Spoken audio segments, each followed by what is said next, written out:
is out of control. That's just the spin. Today, my guest, Prime Minister Tony Abbott. How much trouble is he in?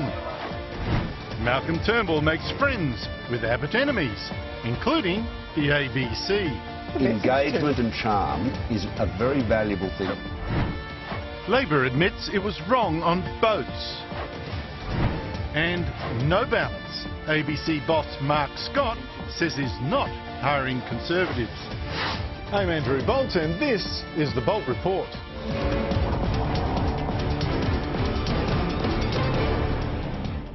The Abbott government is doing it tough. Polls show people hate its budget. Labor, the Greens and Clive Palmer, who between them can block everything in the Senate, haven't yet backed one of the budget's cuts and all oppose the Medicare co-payment. In fact, Palmer says he won't even talk to the government unless it gives him more staff than it's actually entitled to. Before we talk to the government, we've got to know what it's about. And we can't have a discussion about a bill which may be 600 pages if we don't know what's in it. Then there's the protesters, now even targeting the Prime Minister's family. This week again, some attacked Tony Abbott's daughter Frances for getting a scholarship. Add to all that, Communications Minister Malcolm Turnbull, who has done little to sell the budget, and this week invited Palmer to join him for a dinner Abbott's office knew nothing about. Joining me is the Prime Minister. Tony Abbott, thank you for your time. Morning, Andrew. Now, why is Malcolm Turnbull wooing Clive Palmer on his own? It looks like he's got his eye on your job. I think it's perfectly reasonable for senior members of the coalition to talk with independent and minor party senators because, let's face it, Andrew, we have a budget to get through the Parliament. But even before that, we've got the carbon tax abolition to get through, the mining tax abolition to get through. I am utterly determined to deliver on the fundamental commitments we took to the people, and the abolition of the carbon tax and the mining tax are central to that.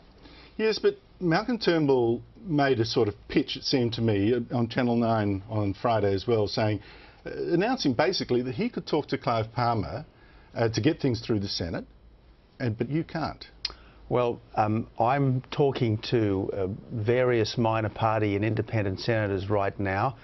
They're really courtesy calls as much as anything, but obviously I'm stressing to all of them the government's absolute determination to repeal the carbon tax, to repeal the mining tax, to deliver on our commitments. And Andrew, I don't pretend that any of this process will be easy, but you've got to remember that not many governments in recent times have had a majority in their own right in the Senate, and yet almost no government has failed to get the major elements of its budget through. You're absolutely right, but here's the problem, I think. You've got nothing, you can get nothing through the Senate unless Labor, the Greens, and with the new Senate, Clive Palmer, together agree, right? Labor wants to destroy you, the Greens want to destroy you, and Clive Palmer, it seems to me, doesn't like you either. You can talk all you like to the other, crossbenchers, but Clive Palmer is the key. What's wrong with his relationship with you? Well, there's nothing wrong with him having a relationship with senior members of my front bench, and over time I'm confident that he will have a constructive relationship with the government. But the important point, Andrew, is this is the government. We have a budget. It's the right budget for these times. We will get it through. But he hates you. Well, but he hates you. He wants to destroy you. This is your assertion. I don't necessarily accept it. But all the others have is a complaint. All the others have is a complaint, whether it's Bill Shorten, whether it's the Greens, whether it's others. It's one long chorus of complaint. And in the end, what the public want is a government that knows where it wants to go and knows where it wants to take our country. And if you go back to the budget, sure, it's a budget for saving. It's also a budget for building.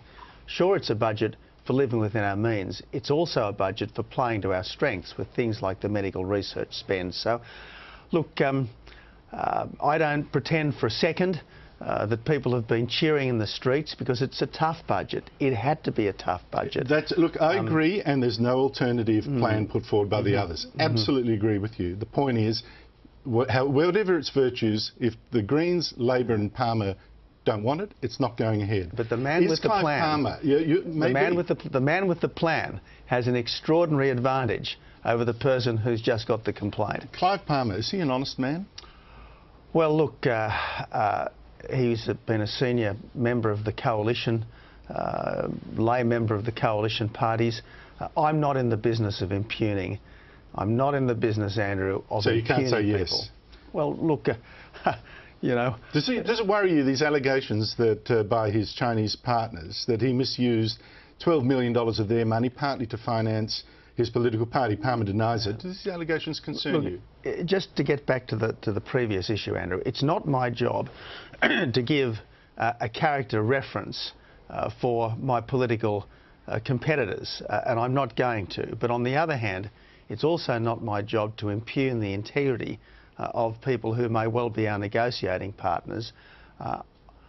I expect him to deal openly and honestly with this government, and we'll be open and honest with him. The Medicare co-payment seems to be the one that's in real problems. Your $7 charge on what were previously free visits to the doctor. Labor, the Greens, Palmer all say they don't like it. Which seems to you, of those three, most likely to give in? Because if one of them doesn't give in, you're gone. Well, let's talk about the principle, Andrew. I mean, I just want to know whether 70% of GP visits at the moment are bulk billed, but a lot of people might pay $70 or $80 as well to see the GP. So this idea that no one has ever paid anything to see the GP is simply wrong. Second point I make is that we've been paying for years a pharmaceutical benefit scheme co-payment for subsidised medicines. How can it be wrong to have a modest co-payment for the PBS? How can it be right, rather, to have a modest co-payment for the PBS and somehow wrong to have a modest co-payment for Medicare? And it is just bizarre for the Labor Party to be waxing morally indignant about one co-payment when they actually introduced the other co-payment, particularly when Bob Hawke sought to introduce a Medicare co-payment supported by the then Deputy Prime Minister Brian Howe and indeed encouraged by the current Shadow Minister for Families, Jenny Macklin. Exactly right, but the point is, which of those three parties, Labor, the Greens and Palmer, do you think will give up their opposition to the Medicare co-payment? Because if one of them doesn't, it's finished, isn't it? Andrew, I don't expect people to like the Medicare co-payment, but I do expect people to support the Medicare co-payment. Which one of those three will? Because when the facts are explained, we've long had a PBS co-payment. It hasn't damaged the universality of our health system. In fact, it's helped to keep it sustainable. And if the PBS co-payment has been an important part of the system and it's helped the system, no reason why the Medicare co-payment won't be the same. See, I can't see any of them cracking. That's the problem. With the trying to put the argument to the people... I'm more optimistic than you are, Andrew, and I'm... Where's the optimism based then? Well, the optimism is based on the ability of people in the end to see sense. Who would have believed that Bob Hawke would have been a tariff cutter? Who would have believed that Bob Hawke would have turned out to be a privatiser? Clive Palmer or Bill Shorten? Who would have believed that Paul Keating would have turned out to be the great deregulator of our financial markets? Now, these were reforming Labor people, and I don't believe that the reform spirit is entirely dead, even in the contemporary Labor Party. You look at someone like the Shadow Assistant Treasurer, Andrew Leigh. He's written uphill and down dale in support of higher education reform, in support of the Medicare co-payment. There are sensible people in the Labor Party, and in the end, I'll be appealing to them. Good on you. More with the Prime Minister after the break.